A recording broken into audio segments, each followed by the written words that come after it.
There are few things as dangerous as a stormy sea.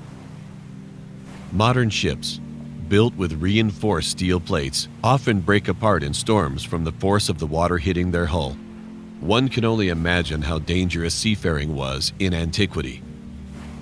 To survive the danger of the seas, humankind has spent millennia refining our shipbuilding skills, using trial and experiment to conceive of the most buoyant and stable designs. For most of our recorded history, ships were just too fragile to survive the open ocean and were restricted to local bodies of water. Only approximately 1,000 years ago had nautical technology advanced enough to allow the famed Viking longship to traverse the Mediterranean. In the Bible, we find God commanding Noah to build a uniquely shaped vessel to withstand the coming deluge that would cover the world. The length of the ark was to be 300 cubits long, 50 cubits wide, and 30 cubits high. Our sages noted these dimensions and extrapolated from them the ideal proportions for a naval vessel. Our sages have a tradition that the Bible is teaching us the way of the world. Should a man desire to build a boat that can withstand the ocean, he should construct the ship's width to be 1/6 of its length and its height to be 1/10 of its length. As it turns out, these dimensions, 30 to 5 to 3, are the perfect ratio for building large vessels.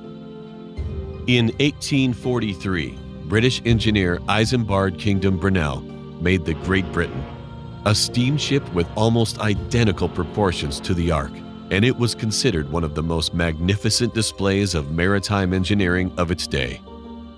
The tenacity of these dimensions to withstand the violent and unpredictable forces of the ocean were confirmed in 1904 in Denmark, where a 30-foot-long vessel was made in the exact proportions of the Ark. According to the Copenhagen newspaper Dagbladet, the remarkable thing about the Bible measurements is that after thousands of years' experience in the art of shipbuilding, they must be confessed to be still the ideal proportions for the construction of a big ship. In a storm, the motion of the ark would be reduced to a minimum. If the greatest living engineer in the world was given such a commission as this, to construct as large and strong a vessel as to lie still upon the sea, and as simply constructed as the ark, he could not make a better vessel. These findings have been confirmed by Korean naval engineers who published a study on the ark's structural integrity in the April 1994 Journal of Creation.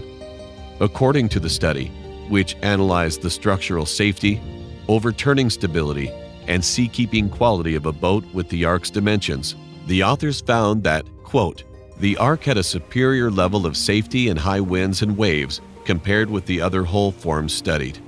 The voyage limit of the ark, estimated on the basis of modern passenger ships criteria, revealed that it could have navigated through waves higher than 30 meters, end quote.